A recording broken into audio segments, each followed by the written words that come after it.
Annyeonghaseyo. Vous êtes sur la deuxième partie de notre vidéo, notre premier mois à Séoul. Cette partie va traiter de notre road trip en direction du sud, donc vers Busan.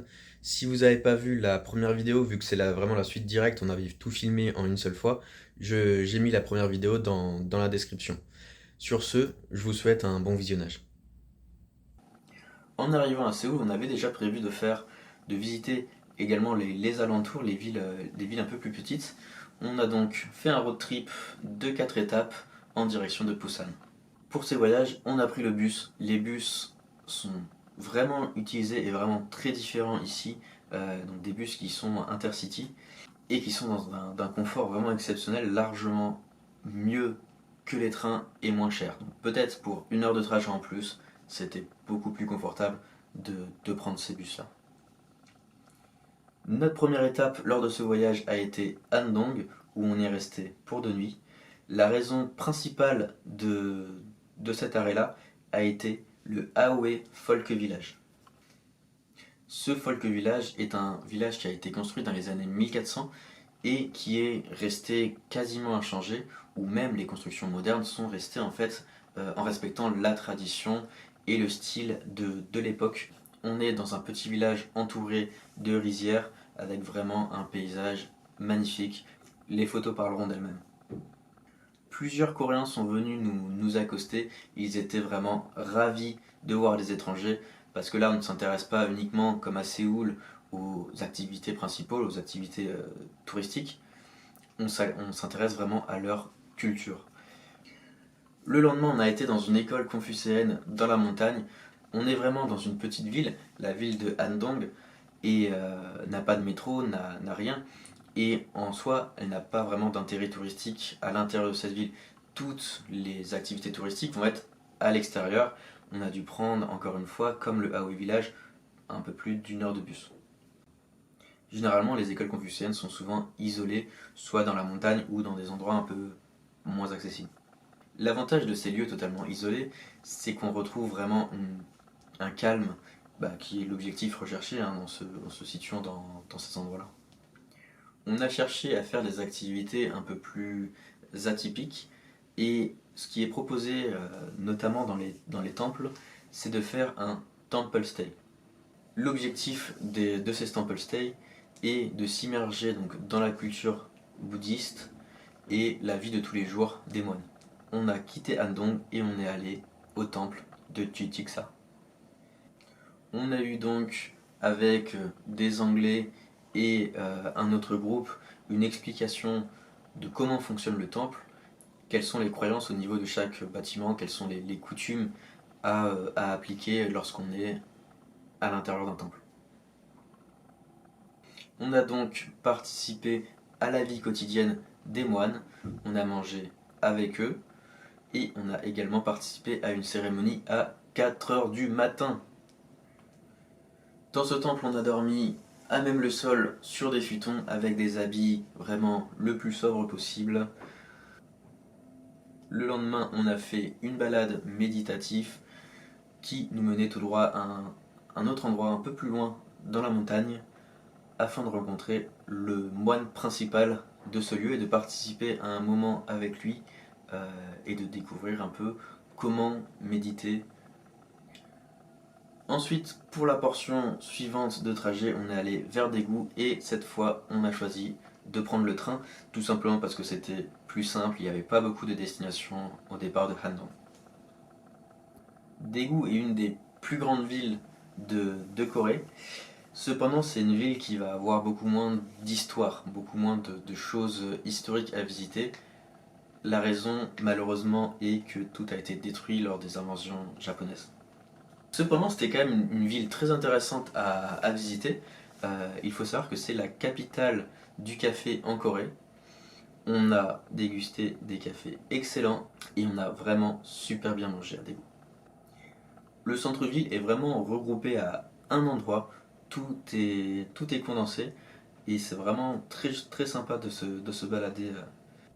N'ayant pas de choses culturelles à l'intérieur de la ville, encore une fois, on a dû prendre des bus pour s'éloigner à 1 heure de Daegu et on a fait Aensa Temple.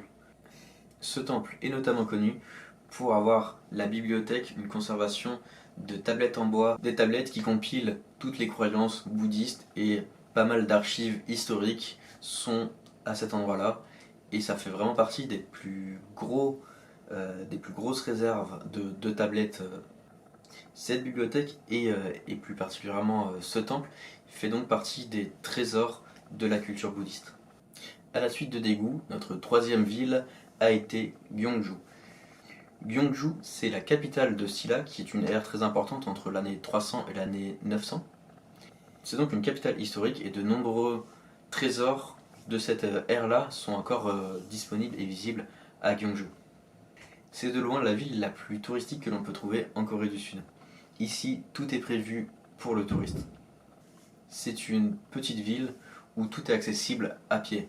C'est vraiment un des avantages de cette ville-là. L'office de tourisme vous propose une petite carte où vous pouvez tamponner tous les endroits les plus touristiques de la ville. Et on s'est donc amusé à remplir le plus de tampons possible sur cette carte. On a pu voir une des constructions les plus anciennes encore debout en Corée, qui est une tour qui était prévue pour observer les étoiles. Tout autour de cet observatoire, il y avait un parc rempli de fleurs de toutes les couleurs, notamment des fleurs violettes.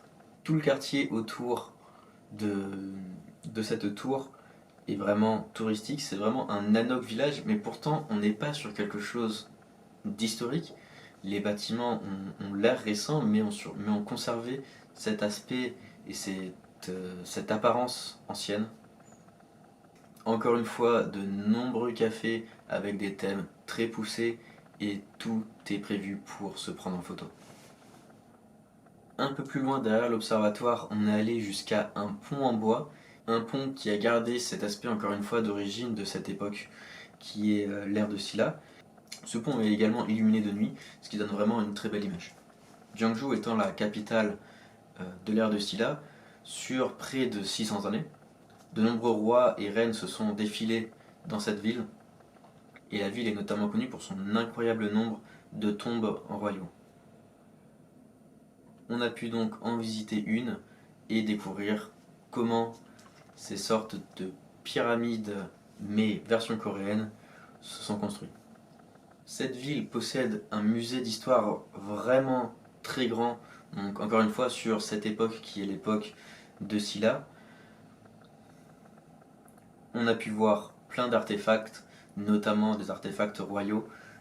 Il faut savoir que Silla était également renommé le royaume de l'or. Malheureusement, il ne reste plus grand chose du palais principal, mais on peut quand même y accéder. Il était fait tout autour d'un lac, ce qui nous donne tout de même une promenade assez sympathique avec quelques pagodes encore existantes. Un peu plus loin que Gyeongju, toujours isolé dans les montagnes, on avait un des temples vraiment principaux de Corée, qui est le Bulguksa Temple, encore une fois décoré avec de nombreuses fleurs où on pouvait voir des animaux ou plusieurs représentations florales. Juste à côté de ce temple, il existe une grotte vraiment très connue qui est le Sukguram Grotto. C'est vraiment isolé dans la montagne, mais de nombreux bus vous permettent d'y accéder assez facilement. Ici, vous allez pouvoir voir un des joyaux de l'UNESCO. Comme dans beaucoup de lieux bouddhistes, malheureusement, on n'a pas eu le droit de prendre des photos, mais je vais rajouter quelques illustrations qu'on peut trouver sur internet. Il s'agit donc principalement d'une grotte avec à l'intérieur un Bouddha et quelques décorations. Cette grotte est totalement factice, elle a été faite expressément pour accueillir ce Bouddha. Près de Gyeongju existe également un autre folk village, le village de Yangdong, qui est un village un peu plus riche que l'Anoé village. Un village qui, à côté de l'Anoé, nous a quand même paru beaucoup moins intéressant, surtout du fait que toutes les petites structures, tous les bâtiments sont disséminés un peu partout dans la montagne. La dernière étape de notre voyage a été donc Busan, notamment très connu pour tout ce qui est film et culture, notamment grâce au film Le Dernier Train pour Busan.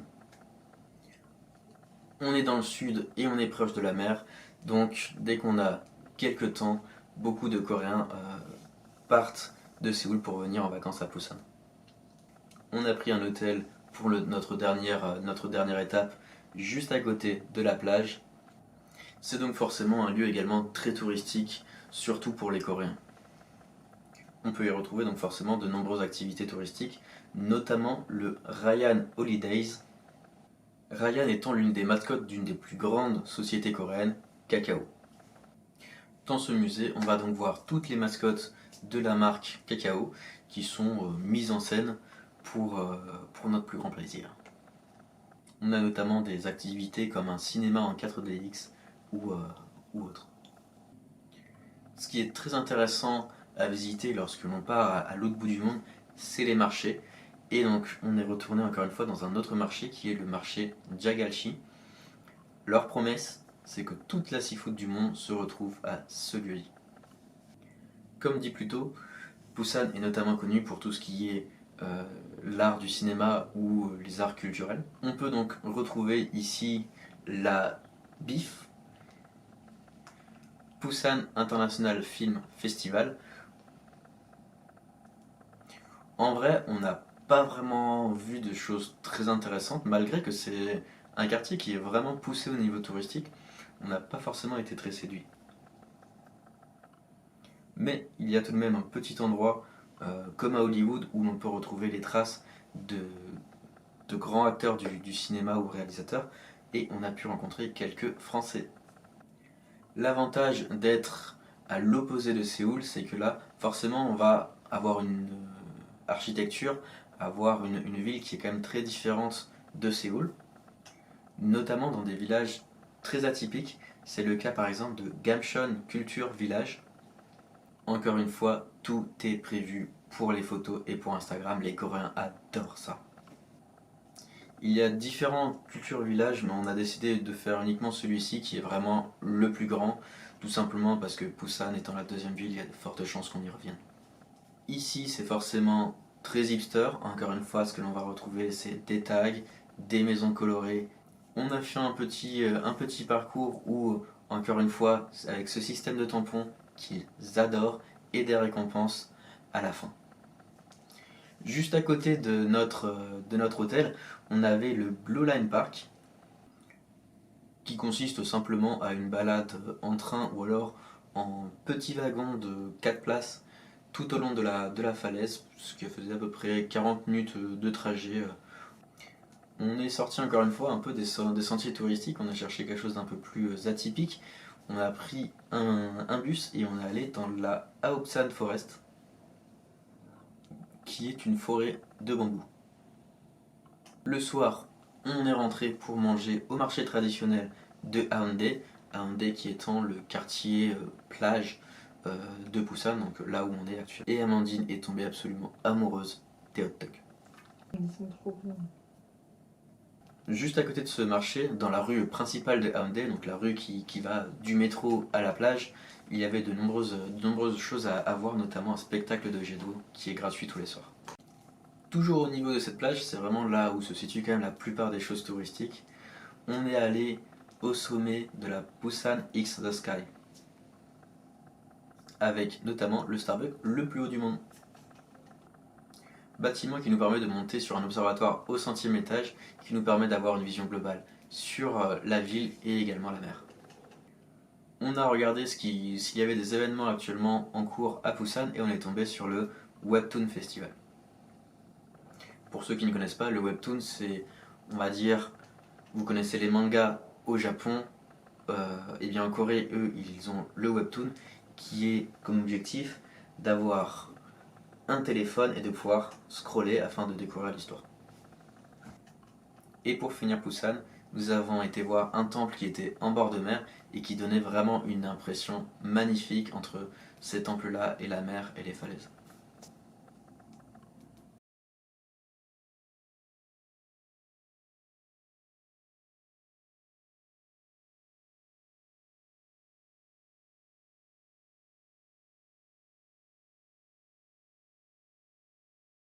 Et c'est tout. Ensuite, le retour à Séoul par bus. J'espère que vous avez vous aussi apprécié ce voyage, j'espère qu'on a réussi à vous amener avec nous en Corée du Sud. Il y aura sûrement d'autres vidéos où on traitera de vidéos plus précises, comme par exemple la nourriture, ce qui ne m'a pas plu en Corée ou ce qui m'a plu également, et sûrement d'autres sujets. Si vous avez des idées, n'hésitez pas à les poster en commentaire.